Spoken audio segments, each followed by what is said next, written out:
చెక్క భజన ప్రదర్శన కావాలంటే మా ఇంటి పేరు మేకల కుల్లాయప్ప అంటారు. ఆ మేకల కుల్లాయప్ప అనేది ఎప్పుడు మర్చిపోయారు. ఇప్పుడు ఎక్కడ చూసినా అమ్మదిన్న కుల్లాయప్ప అంటే ఎక్కడని చెప్తారు. మరి అమ్మదిన్న కుల్లాయప్ప చెక్క భజన కళాకారుడు, శ్రీ కోదండరామ చెక్క భజన కళాకారుల అభివృద్ధి సంఘం వ్యవస్థాపక అధ్యక్షులుగా ఉంటున్నాను. మరి చాలామందికి కూడా తెలుసు. మా అబ్బాయి నెంబర్ కూడా చాలామంది కీబోర్డ్ మాస్టర్, చాలామందికి కూడా ఆయన కూడా తెలుసు సార్. మా నెంబర్ గతంలో అయితే మాకు ఎవరైనా డైరెక్ట్ ఇంటికాడికి వస్తున్నారు. గతంలో అయితే ఈ సెల్ ఫోన్లు ల్యాండ్ ఫోన్లు లేని టైంలో ఫలానా గురువు కావాలంటే డైరెక్ట్గా ఇంటికాడికి వస్తున్నారు. ఇప్పుడు ఫోన్లు వస్తున్నాయి, సెల్ ఫోన్లు వచ్చినాయి, ఎక్కడ చూసినా నెంబర్ వచ్చారు. మాది అమ్మదిన్న గ్రామం, పెద్దపూర్ మండలం, అనంతపురం జిల్లా. మరి ఏ కొండాపురం దిగుతా డైరెక్ట్గా భజన కుల్లాయప్ప లేదా కమ్యూనిస్ట్ కుల్లాయప్ప అన్న కూడా తెలియజేస్తారు సార్. మరి అందరికీ కూడా కళను ఆదరించండి, కళాకారులను కూడా ప్రోత్సహిస్తూ ఆ కళాకారులకు జీవనోపాధి కల్పించాలని మీ ద్వారా తెలియజేస్తున్నాం సార్. అలాగే మీ ఫోన్ నెంబర్ కూడా చెప్పండి. చెప్పేసిన ఓకే సార్. అలాగే మమ్మల్ని సంప్రదించాలంటే నా ఫోన్ నెంబర్ 8498863613. మా అబ్బాయి ఫోన్ నెంబర్ కీబోర్డ్ మాస్టరు 9505591295. ఈ నెంబర్ సంప్రదిస్తే డోలు క్యాషో కానీ లేదా డెకరేషన్లు కానీ మా యొక్క చెక్క భజన కళారూపాలు కూడా ప్రదర్శించేకి అవకాశాలు ఇస్తారని కూడా మిమ్మల్ని కోరుకుంటున్నాం. ఇంట్లో నల్లుల బాధ, ఈదిలో సీటీగల పోరు, దోమల పోరు. ఆమె ఆ దోమల బాధ, ఈ నల్లుల బాధ పాట రూపంలో ఎలా చెప్తుందంటే, ఇంట్లో నల్లుల పోరు ఇదిలో సీటీగల పోరు, నేనెట్లా నిదురపోదునే,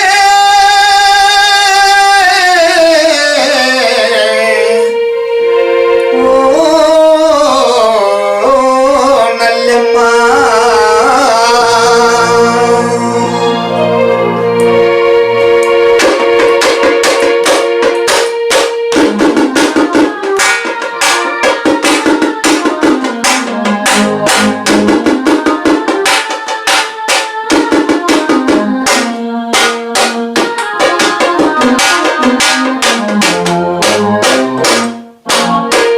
ఇంట్లో నల్లోల పోరు ఇదిలో సీటీగల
లెక్కలంతా కలిసి సినిమాకు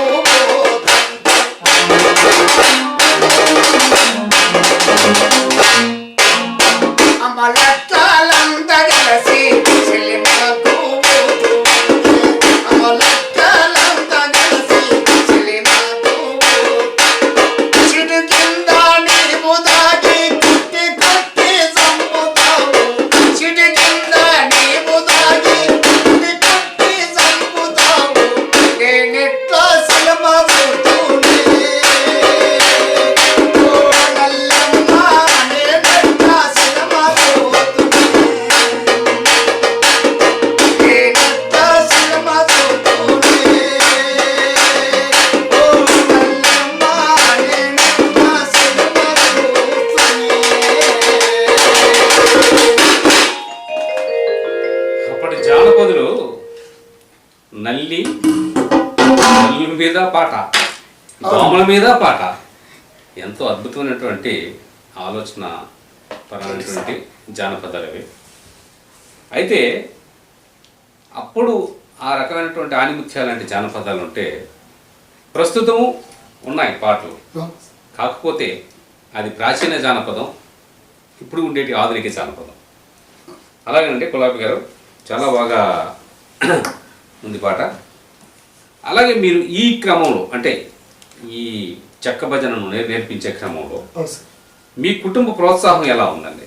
మీ కుటుంబ ప్రోత్సాహం అంటే మీకు ఆల్రెడీ పెళ్ళైన పెద్ద పిల్లలు ఉన్నారు. అవును సార్. అయితే వాళ్ళు మొత్తం మీ కుటుంబ నేపథ్యం చెప్పండి. మీరు, మీ భార్య, మీ పిల్లలు. నేను ఉమ్, 1993లో నేను పెదపూర్ మండలం జోటూరు గ్రామంలో నేను ఓకే. పెళ్లి చేసుకోవడం జరిగింది. మా భార్య గారు లక్ష్మీదేవి, ఓకే. మాకిద్దరు పిల్లలు. ఉహుం, మా అబ్బాయి విజయప్రతాప్, ఉమ్, ఆయన సంగీతంలో కీబోర్డ్లో నాకు సపోర్ట్ చేస్తున్నాడు. ఓకే. కూతురు వచ్చేసి అనుష, ఉమ్, స్కూల్కు 9th క్లాస్ చదువుతుంది. ఓకే. కొద్దిగా ఆరోగ్య కొద్దిగా బాగలేక కుటుంబ నేపథ్యం అయితే మాకు, ఎందుకంటే మాకు కళ జీవితం, అవునండి. కళే ప్రాణం, ఉమ్, కళ ఊపిరి. ఎందుకంటే మేము వేరే పనులు ఏం చేయలేము. చేయలేదు. మా అబ్బాయికి నాకు ప్రోగ్రాం లేనప్పుడు మా భార్య గారే ఉమ్, కూలి పోవడం. ఉమ్, లాక్డౌన్లో మా భార్య గారు మమ్మల్ని కాపాడింది. ఆహా. మా కళాకారులందరి తరఫున మా భార్య గారికి కూడా ధన్యవాదాలు. ఎందుకంటే సరే గులాబీ గారు, సార్ ప్రస్తుతం అంటే గత ప్రభుత్వంలో ప్రభుత్వం ఓకే సార్. మారిందిగా ఇప్పుడు. ఓ. అప్పుడు కళాకారుల పరిస్థితి ఎలా ఉంది? అంతకుముందు ఉన్న ప్రభుత్వంలో ఉన్న పరిస్థితి ఎలా ఉంది? సార్ చిన్న విషయం ఏంటంటే ఉమ్, రాజశేఖర రెడ్డి గారు ఉన్నప్పటి నుంచి ఉమ్, కొద్ది గొప్ప కళాకారులకు, ఒక చెక్క భజన కళాకారులే కాదు, ఉమ్, జానపద కళాకారులకు ఓకే.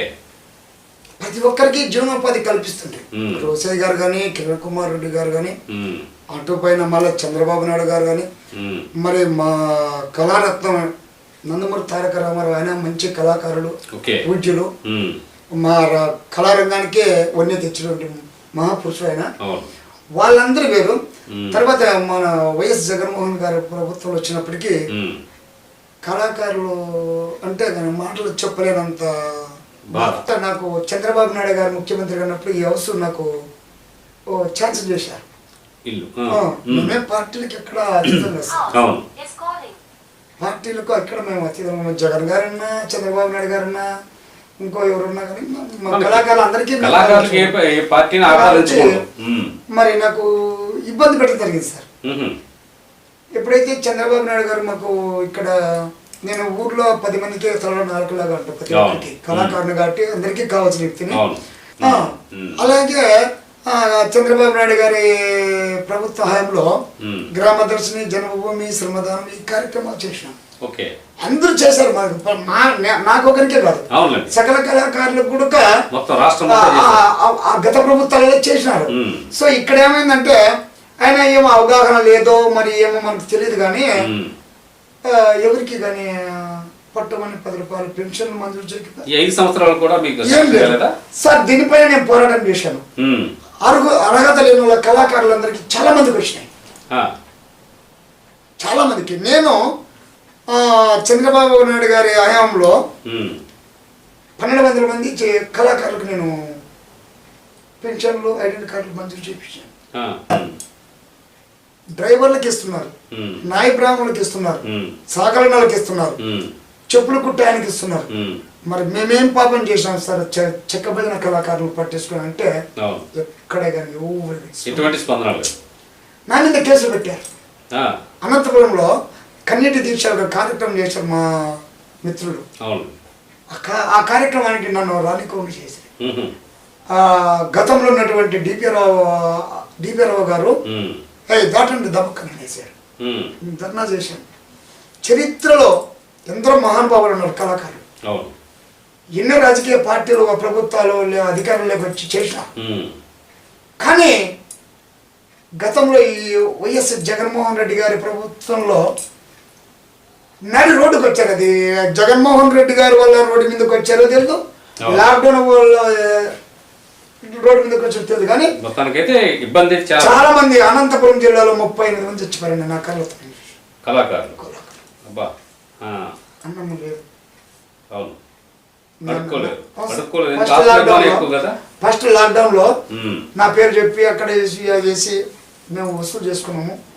రెండోసారి అడికాడికి వేసాము. మూడోసారి నైట్ 9 గంటలకు నా భార్య పిల్లలు వేసుకొని మీ తిరిగి పొద్దున్న ఏం చేసుకుని తినాలి.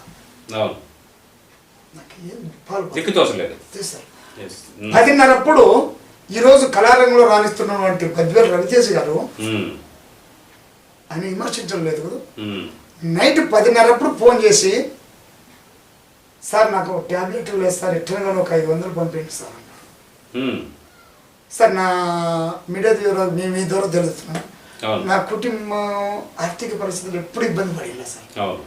నా కళలో నా ఊపిరినంత వరకు కళాకారుల కోసం పోరాటం చేస్తున్నాను. ఇబ్బందులు పడుతున్నా కానీ ఎప్పుడే కానీ మా భార్య పిల్లలు కానీ మాకు నాన్న ఇది కాదు అనే వాళ్ళు అడిగింది లేదు. ఇక్కడ మా కుటుంబంలో నేను ఎత్తి పడకుండా వాళ్ళు ఇబ్బంది పెట్టలేదు, కానీ కళాకారుల కోసం ఏడ్చిన సందర్భాలు ఉన్నాయి. ఏడ్చిన సందర్భాలు ఉన్నాయి. ఎందుకు బతకాలి మనం చేయని దానికి మనల్ని గుర్తించలేదు. ఎందుకంటే 64 కళలో జానపదం మొదటి కళ అంటారు పెద్దలు. ఆ జానపదం నుంచి జాలవారెడ్డి అయితే రంగస్థలం అంటారు. మరి మాకు ఎక్కడెక్కడే పొరపాటు జరుగుతుంది ఏమో తెలియదుగా, మాలో ఐక్యత లేకుండా ఏమో తెలియదు, కానీ జనపద కళాకారులకు ఇలువ లేదు, చెక్క భజన కళాకారులకు ఇలువ లేదు. ఒక ఆఫీసులో పోతే ఎవరు మీరు కళాకారు అంటే డప్పు కళాకారులు అంటారు, కానీ అలాంటి మీరు రంగస్థల కళాకారుల చెక్క భజన కళాకారులు అంటారు. ఈ విషయంలో చాలా బాధపడి చేసిన సందర్భం. ఓకే, సరే అండి. అయితే ఓకే, మీరు చెప్పేది మీరు గత ప్రభుత్వంలో నుంచి కానీ మిగతా ముఖ్యమంత్రుల కాలంలో ఉన్నదానికి తరువాత తదనంతరం వచ్చిన ప్రభుత్వం గురించి మీరు బాగా చెప్పడం జరిగింది. అయితే వాస్తవంగా కూడా చాలా మంది ఇబ్బంది పడ్డారు. ఇబ్బంది పడింది. మన రచ్చ అది శ్రమదానము జనభూమి అది గ్రామదర్శన కార్యక్రమంలో ఇప్పటికి కూడా చాలా మంది కళాకారులు ఆ బిల్లులు రాక ఎదురు చూస్తే వస్తాయి అంటారు, కానీ వదిలిచ్చింది వస్తాయి. మరి ప్రభుత్వం దగ్గరికి వెళ్ళి మీ అందరూ కలిసి కళాకారులందరూ కలిసి అడగొచ్చు కదా. ఇప్పుడు ప్రస్తుతం వచ్చిన శ్రీనివాసులు గారు, తరవల రాజు గారు, చాలా మంది మా తోటి మిత్రులందరూ చేసినారు, ప్రయత్నాలు చేసినారు. చేసి ఎంతవరకు ఉంటుంది సార్ మాకు? మా గొంతు బయటకు వస్తేనే మా కడుపు నిండుతుంది. మా గొంతు పాట బయటకు వస్తే కడుపులో పిసరైనప్పుడు మా గొంతులో మాట పాట బయటకు వస్తుంది సార్. ప్రభుత్వాల కళాకారులను అర్థం చేసుకోవాలా, వాళ్ళకి జీవనోపాధి, వాళ్ళ కింద వాళ్ళకి మా వాళ్ళ కళాకారులు ఉన్నాయి డూప్లికేట్గా సృష్టించుకొని ఈరోజు డిపిఆర్ఓ దగ్గర పోతే ఏ అర్హత లేని కళాకారులకు అక్కడ పెన్షన్లు కానీ ఐడెంటి కార్డులు కానీ వస్తున్నాయి, కానీ మా లాంటి అన్ని అర్హతలు ఉన్న కళాకారులకు ఇక్కడ ప్రభుత్వ అధికారులు దాడులు చేసిన సంబంధం. ప్రతిరోజు నా మిత్రులు నా తోటి కళాకారులు ఒక సంఘం ఏర్పాటు చేసుకున్నాం కాబట్టి ఆ కళాకారులు ప్రతిరోజు ఎక్కడ పోలీసులు ఉన్నా మాకు ఎన్నో ఇబ్బందులు ఎదుర్కొంటున్నాం ఇప్పుడు, కానీ కాబట్టి నేను ప్రభుత్వంలో ఒకటి కోరుకుంటున్నాను, అన్నిటి కళలో జానపదం కాబట్టి ఆ చెక్క భజన జానపద కళాకారులు ఆస్వాదించండి అంటే తెలుసుకోండి, ఆ కళాకారులను ప్రోత్సహించాలి, కానీ కించపరచొద్దని కోరుకుంటున్నాను. మొత్తం కళాకారులందరూ ఆదుకోవాలి. ఇప్పుడు నారా చంద్రబాబు నాయుడు గారు ముఖ్యమంత్రిగా వస్తుంటేనే ఏపీ కేఎస్ఎస్ తరఫున నాట్య కళాకారిణి గారు డైరెక్టర్ ఓకే. ముఖ్యమంత్రి గారు మ్మ్. కలిసి వాళ్ళ బాధలు చెప్పేసి అవునండి. మరి నంద్యాల జిల్లా మ్మ్. వెంకటేశ్వర యాదవ్ గారు మ్మ్. ఒక లిస్ట్ రాసుకోండి. మ్మ్. సార్ మేము చెక్క బిజిన కళాకారులు, మాకు ఏదో కానీ జీవనోపాధి లేదు, అవును. మాకు జీవనోపాధి కల్పించాలంటే మ్మ్. ఖచ్చితంగా ఆయన నా మీద చేసినట్టే, నా మిత్రుల మీద చేసినట్టే అవును. అంత హ్యాపీగా పిలువపడే. ఎందుకంటే మ్మ్. మా చెక్కబెదిన కళాకారులు కూడా ముఖ్యమంత్రి స్థాయి వరకు కలిసే స్థాయికి పెట్టుకున్నారు కాబట్టి అంతే కదా. మేము చాలా ఫీల్ అయినాము, మ్మ్. సంతోషపడుతున్నాము. మ్మ్. వెంకటేశ్వరరావు యాదవ్ గారికి మీ నవేంద్ర టాలెంట్ టీవీ ద్వారాగా మ్మ్. ధన్యవాదాలు చెప్తాను. ఎందుకంటే ఆయన పోయి ఒక 5-6 మంది చేసుకుని ముఖ్యమంత్రి గారికి ఒక రిజర్వేషన్ ఒక మెమోరాండం ఇచ్చారు. ఇచ్చేసారు. ఇచ్చి ఓకే. మరి మేము కూడా ఈ నెల 28 ఒకటో తారీఖు లోపల మేము కూడా శ్రీ కోదండరామ చెక్క భజన కళాకారు సంఘం తరపున మేము కూడా కలుస్తున్నాం. అలాగే ఏపీకేఎస్ఎస్ అంటే అఖిల ప్రజా కళాకారుల సంక్షేమ సంఘం ఓకే. ఆధ్వర్యంలో కూడా మ్మ్. ముఖ్యమంత్రి గారిని, అలాగే సాంస్కృతిక శాఖ మ్మ్. ముఖ్యమంత్రి మినిస్టర్ సంస్కృతి గారు, శాఖ మంత్రివర్యులు ఆయన పేరు శ్రీ కందుల దుర్గేష్ గారు. శ్రీ కులాయిపు గారు పాదయాత్ర చేసినప్పుడు చెక్క భజనలు కావాలని అడిగిన జగన్మోహన్ రెడ్డి గారు కళాకారులను ఆదుకోరంటే నాకు ఎవరు తెలియదు అన్నారు.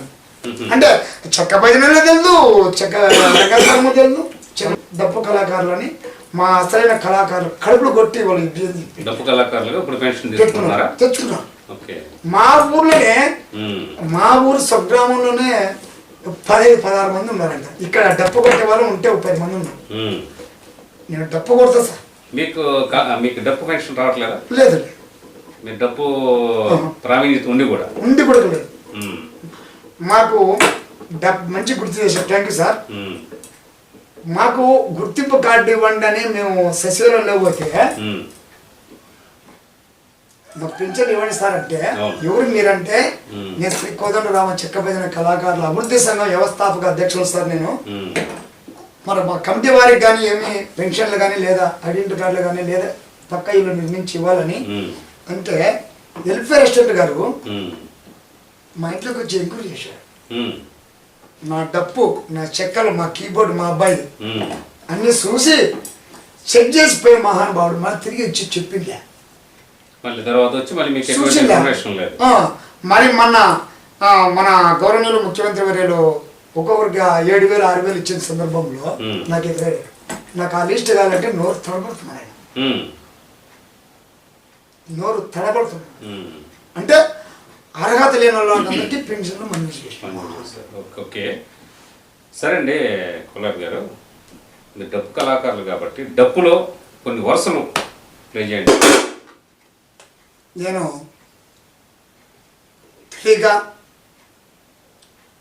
నా కులవృత్తి అయినటువంటి డప్పు వాయిద్యము, ఫస్ట్ నా తొలి విద్య డప్పు, కానీ నాకు గురువు అంటూ లేడు సార్.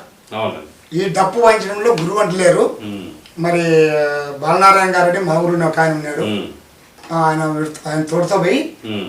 కొన్ని నేర్చుకొని ఆయనకు గురువుగా భావించుకున్నాను. ఓకే. కానీ ఆయన దగ్గర కూర్చొని విద్య నేర్చుకునేంత లేదు. మ్మ్. కానీ కొన్ని వాళ్ళ మా తమ్ముడు ఉన్నాడు ప్రొద్దుటూరు రాజు గారిని, ఓకే. ఆయన ద్వారా కొన్ని నేర్చుకొని మ్మ్. అందరూ నా గురువులు అనుకొని కొన్ని విద్యలు నేను స్వతహాగా నేర్చుకున్నాను కాబట్టి ఓకే. ఏదైనా పొరపాటు క్షమించాలి.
పాట ధర్మకు సంబంధించి ఓకే కొన్ని పెళ్లిళ్ళకు సంబంధించి కొన్ని బిట్లు. ఓకే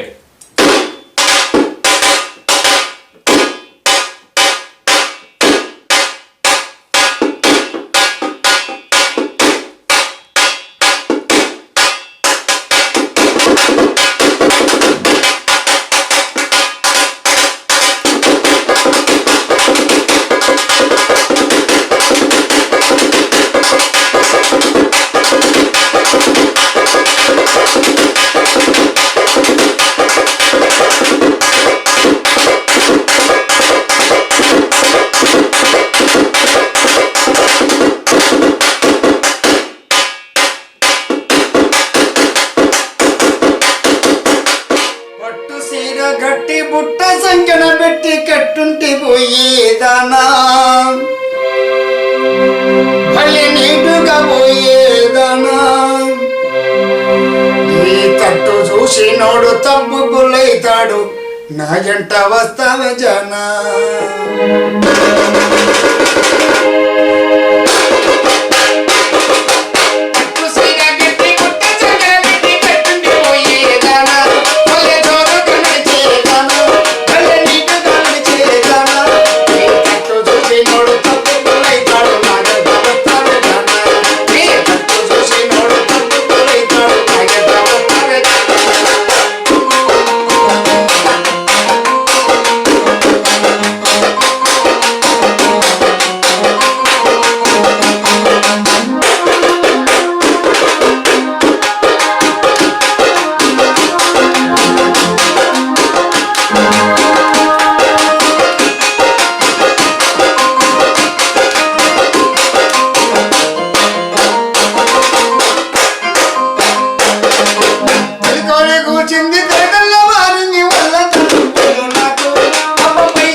ఆ శుక్రవారం నా పొద్దు ఒక్క పొద్దున్నా నేను ఓకే వాళ్ళ మొగుడి గారికి చెప్తుంది నేను ఉమ్. నాకు లయ్యకు ఒక్క పొద్దు మామ నాకు ముందడు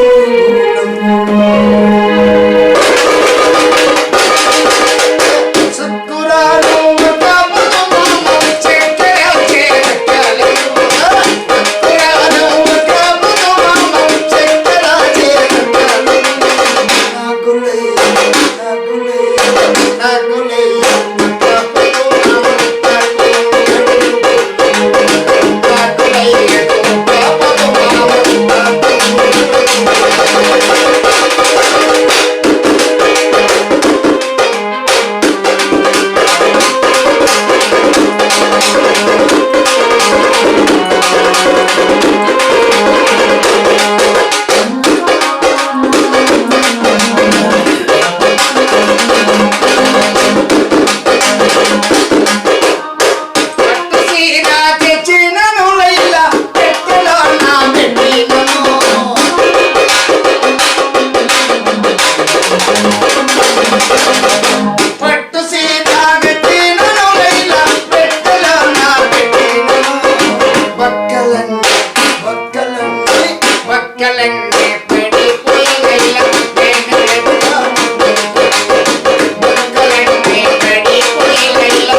కోసం నవ్యాంధ్ర టాలెంట్ ఎస్కే టీవీని సబ్స్క్రైబ్ చేయండి. అలాగే పక్కనున్న బెల్ ఐకాన్ను కూడా క్లిక్ చేయండి.